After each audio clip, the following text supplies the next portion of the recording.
Hello and welcome. In this video, as you can see, this is the semi-trailer of the video. We'll be working with the PEX pipe.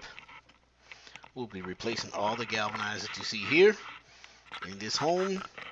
This is a 2-bath house, 1 laundry, kitchen, and 2 outside spigots. And the issue is the customer was not getting enough water pressure. And if you're familiar with the old galvanized lines and you live in a home that have these old galvanized lines, you'll understand the situation of and the necessity of having these pipes replaced. This is just beginning, giving you an idea of what I'm going to cover in this video.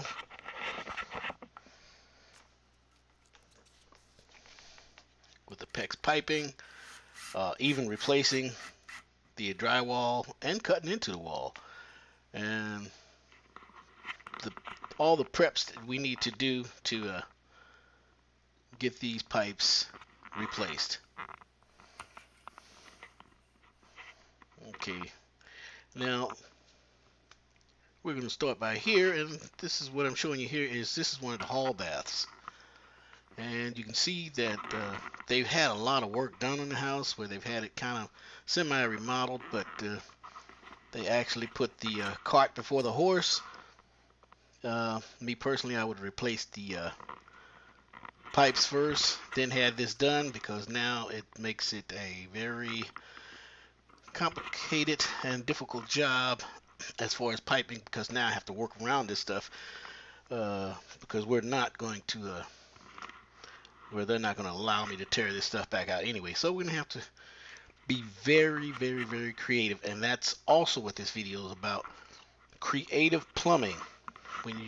Most times when you're doing a renovation and replacing the water lines in a home, you have to be very creative, because you don't want to totally tear the home down and tear it apart just to get plumbing in there. I mean, in the past, yeah, you would have had to do stuff like that, but now that we have new piping system like the PEX pipe, it makes it a little easier, and makes it makes it much more easier to work with, and not tear up so much of the home as you have to get the new piping in. Of course, when the new piping was put in here, the home was new. There was no roof, there was no walls, no drywall, so plumbing was easy to put in at the time. The pipes were easy, but now we have to work around all this stuff. And you can see here we're up in the attic, and you're gonna just see what I'm gonna have to crawl through and how I'm gonna have to make things work. Yes, I'm gonna have to crawl back there. The highest point of this roof is probably in the attic is probably about 4 feet, maybe 4.5, if that much, right in here. Even at that, when I'm walking through there and balancing myself on these rafters, I'm still bent over, because there's no way that you can actually stand up straight. There's not enough room.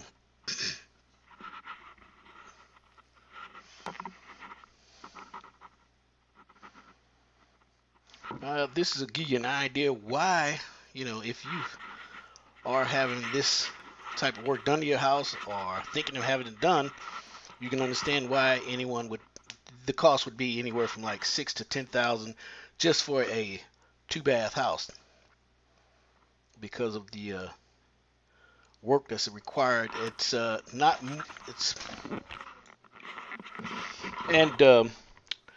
Just in case you're catching this video, years later or right now, the year right now is 2015, about to turn to 2016, and this was around in October when this job was done. So that gives you an idea of the pricing now in 2015 compared to whenever you're watching this. This is anywhere, like I said, from a $6,000 to $10,000 job. This job would have at least been $10,000, if not more, because of the access. into this roof. It was so low and it was very tight to work in. It's not too many plumbers going to do this very cheap. Um, the people here were fortunate that I do know them, and I wanted to use it as a video. And my luck, I picked this one. It wasn't easy. Anything that could go wrong went wrong. Anything that wasn't where it's supposed to be was there. And example, this water heater. This is one of their tankless water heaters. The only tankless water heater. Who put this here? I don't know. I've never even seen one like this, but I'll discuss it with them and see if they would like to change this out, or I really don't want to mess with it because it doesn't look like it's up to code. Now this is the laundry room, and when I was working in this laundry room, I guess when I kind of pan the camera around, you can see there was a refrigerator in here. You've got the washer, the dryer, and that little tankless water heater. And it was very tight working in this area. And I always, whenever I'm making a cut into the wall, I do try to do a neat a job as I can, because I know the guy that may be coming behind me to replace this drywall. I like to make it easy for him as anyone would make it easy for me if I had to come behind them. And besides, I just may be the guy replacing this drywall. So if I can make this nice, neat, clean job, I can come back later, and it makes my job a lot easier putting this stuff back, or anyone else.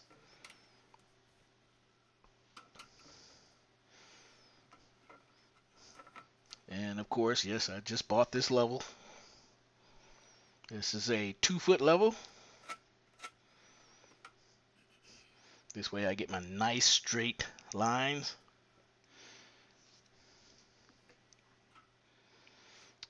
And the purpose for cutting this piece of the drywall out is so that I have access to the old galvanized pipes and access to install the PEX pipe. As you know, PEX pipe is very flexible, and I can push it up into the attic and get it to where I need it. And this is my little drywall saw, also known as a keyhole saw. And for those of you that are stickler on terminology, I'm here down in Texas, the southern part of Texas, and when they speak of drywall, they say they call it sheetrock. And I know for some of you up north and out in the Midwest that you do use the terminology drywall. So just wanted to kind of clear that up. And throughout the process of this video, I will be trying to cover the different terminologies for the different areas, so that everyone's kind of on the same page. Because if you're like me, you use a different terminology, you throw me just like completely off. So I'll try to cover as much as I can. And if you have any questions yourself, please feel free to write it down in the description down below. Let me know what you would like to know, what you would like to a video you'd like to see, anything.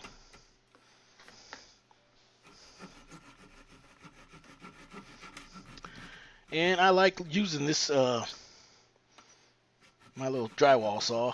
It makes it easier because you can doing it by hand, and whatever you're cutting, you can kind of feel what's going on back there, so you make sure that you don't cut anything that you shouldn't be cutting.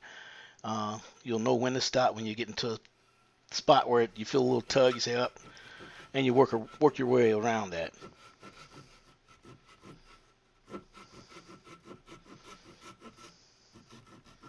And this is probably the best way to cut drywall if you're not sure what's going on behind the drywall. If you try to use anything like a reciprocating saw, also known as a sawzall, It's possible that you can cut into wire, pipe, or anything else back there that you shouldn't be cutting into. So doing it by hand, you'll feel a lot more, and you'll feel a lot safer. It's slower, but it's worth the wait.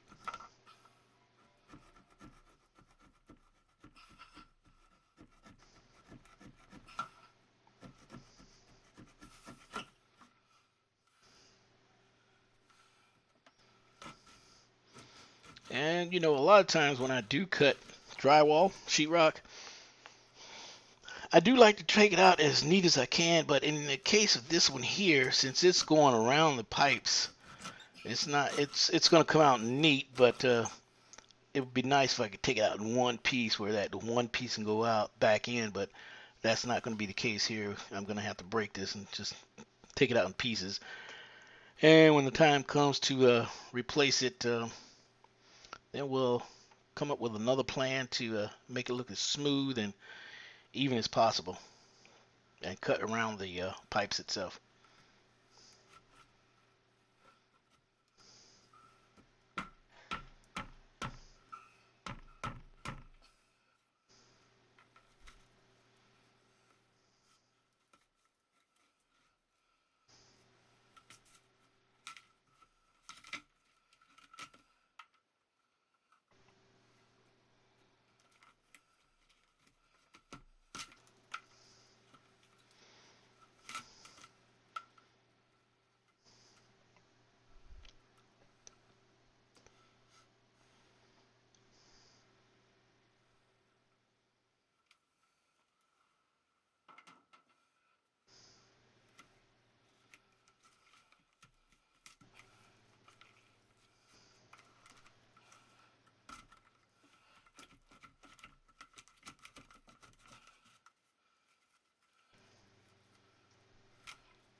Okay, now we have our access cut into the wall.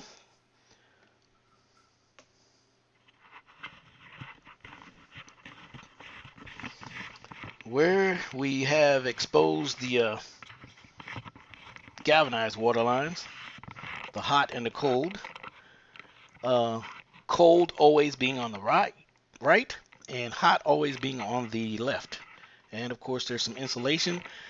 This is a outside wall, so the outside is right on the other side of this.